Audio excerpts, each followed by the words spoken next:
My husband's sexual addictions, his addictions to pornography and internet sex and phone sex destroyed me as a woman, as a mother, and as a provider for my children.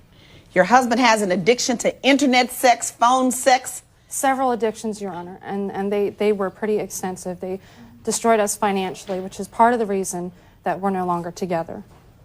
Mrs. Scott, what do you have to say about that? As far as the addictions themselves, yeah, they were there. Addictions? Or just, I mean, you're addicted means you're there all the time. Well, they're not actual addictions themselves as far as it was an occurrence because of the control factor she tried to impose on me. The control factor from her? Yes. He's She tried to have a power trip as far as a power trip, she wanted Your all Honor. the money, she I was wanted a all subservient control. wife. I had to kiss the ground he walked on. No, he wanted you to fulfill his sexual fantasies, he's saying. They were humiliating, Your Honor. He wanted me to do awful sexual things that no woman should have to do. His Like wife what? What sexual things did he want you to do that no woman should have to do? Sexual things that I told him I was uncomfortable with, that I felt disgusting doing. And you said you'd be willing to try it. If you didn't like it, then you would well, not I didn't like it, and that's why you kept doing it again, and that's why I didn't want to do it again. Discontinued. And the only time you could have sex with me is when I was sleeping because I wouldn't touch you otherwise, you filthy thing. You never took a bath.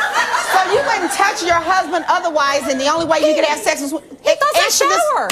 Your Honor, from the day we met, he lied to me about who he was, how he lived. Let's talk about lie. You talk about a case that you had. Then you said you had chlamydia. There are charges brought up on that. There are charges. It is recorded in the San Diego Police Department about that. How dare you? What are you talking about?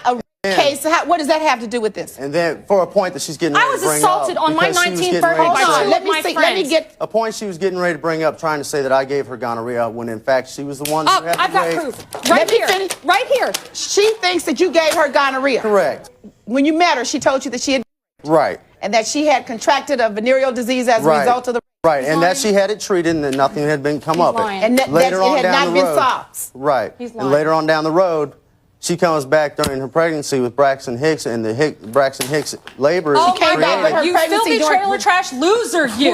Stop, Mrs. Scott. I can't understand what he's saying.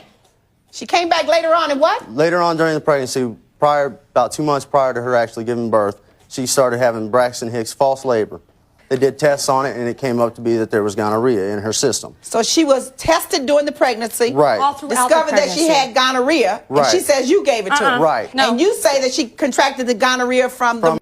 He's lying. Rape, and it He's laid lying. dormant. All right. Well, how do you know that Because I she have contracted proof. gonorrhea from him? First of all, because when I got pregnant, when I was raped, as a survivor of rape, I was tested. How long ago was this before the pregnancy? Maybe 3 months.